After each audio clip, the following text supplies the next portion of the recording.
Hi, it's Penny Black and Jill Foster here for your next PB&J card class.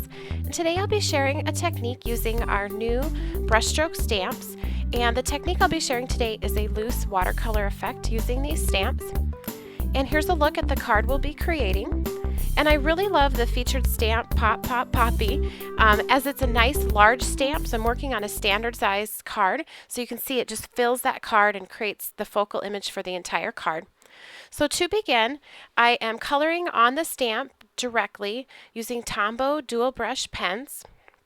And I'll have all of the exact colors listed at the end of the video. But I'm grabbing, for example, here on the leaves and the stems, a darker green and a lighter green, just to add some variation to the color there. Next, I'll color the blooms. And here at the base of the blooms, I'm using a little bit darker color. And then I'll move into a lighter color. So you can see that here at the top. Now, if the tip of your marker happens to touch the darker color, you can just color on a piece of scratch paper to get that off.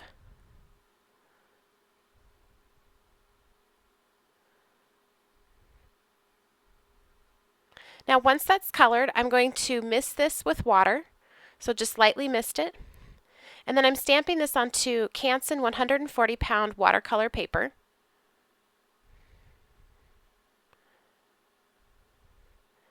I'm going to press pretty hard and leave the stamp there for just a minute so there's time for those colors to sort of set before removing it. So here's the effect that you get. Now you could totally stop there and have a beautiful, very clean and simple card with a watercolor look, but I wanted to take it just one step further and add even more watercolor to this. So I'm using here Sakura Koi watercolors. I'm just mixing the colors sort of to match what I used with the Tombow dual brush pens on the stamp. And because the ink from those pens is water soluble, when I color on the top of my image using these watercolors, the base image, so with the marker, that will also blend even further. So like I said, you could stop right here and you'd have a really easy card that looks like you spent tons of time painting this flower, or you could go a little bit further if you want it to have a really loose, artsy look. So what I'm doing is I am just picking up that color with some water using a watercolor brush, and I'm painting it on, and I'm also kind of dabbing it on, dropping the color in where it's wet to add some extra variation. So I've already put some color down there, and so now when I drop in a darker color, it just naturally blends into that water, and that gives you that wet on wet, loose watercolor look. Up at the top, I'm adding that nice yellow, and it will reblend with the marker that's already there.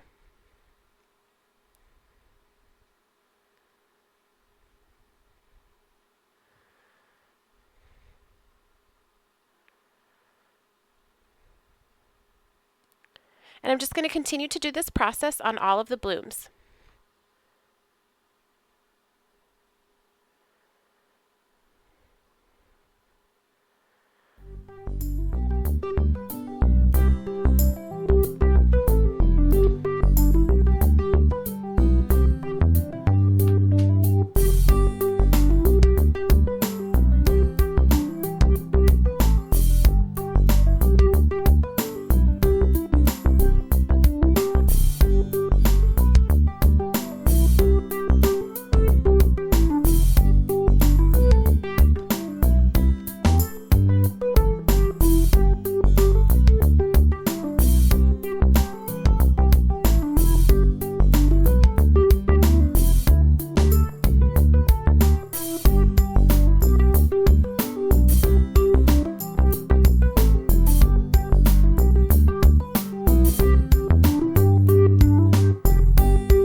So once that was done, I went ahead and decided to paint the background as well.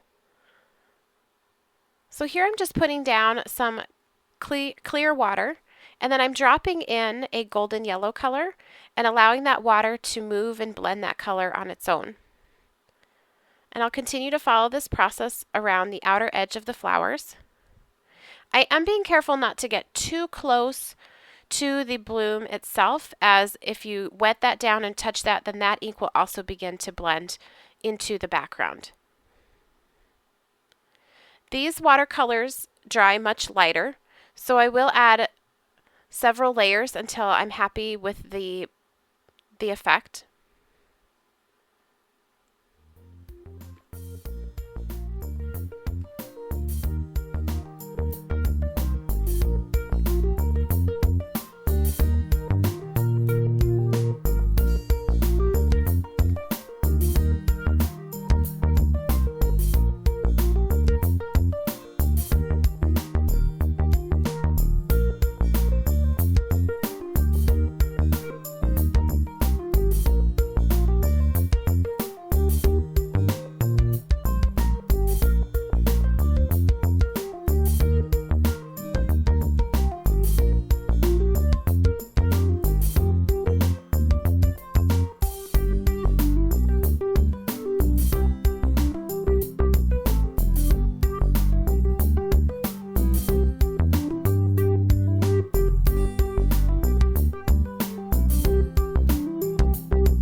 And then here you can see I did want to go back and darken up here on the flowers once they were dry, so I wanted a little more contrast and shadow in there. So I just went back over the top with the watercolors and blended the hard edge with additional water.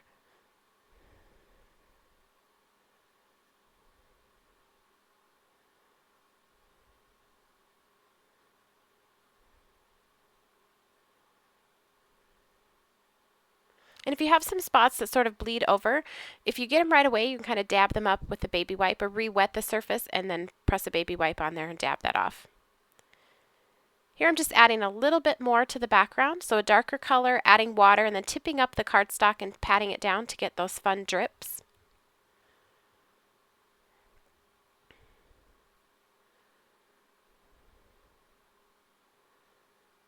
If you wanted kind of a vintage botanical look, you could also add some background or script stamping.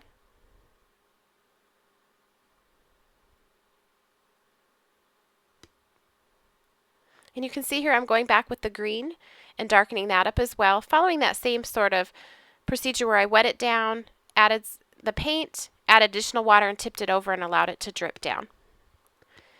I added a few splatters, and to finish off my card, I added it to my note card using lots of foam tape on the back so it didn't have any curling. I stamped my sentiment and embossed that, and also added some butterflies. Thank you so much for watching. If you enjoyed today's video, please give it a thumbs up and be sure to subscribe to our channel. You can also follow Penny Black on Facebook, Pinterest, and Twitter, as well as our blog. And here's a complete list of all the supplies used.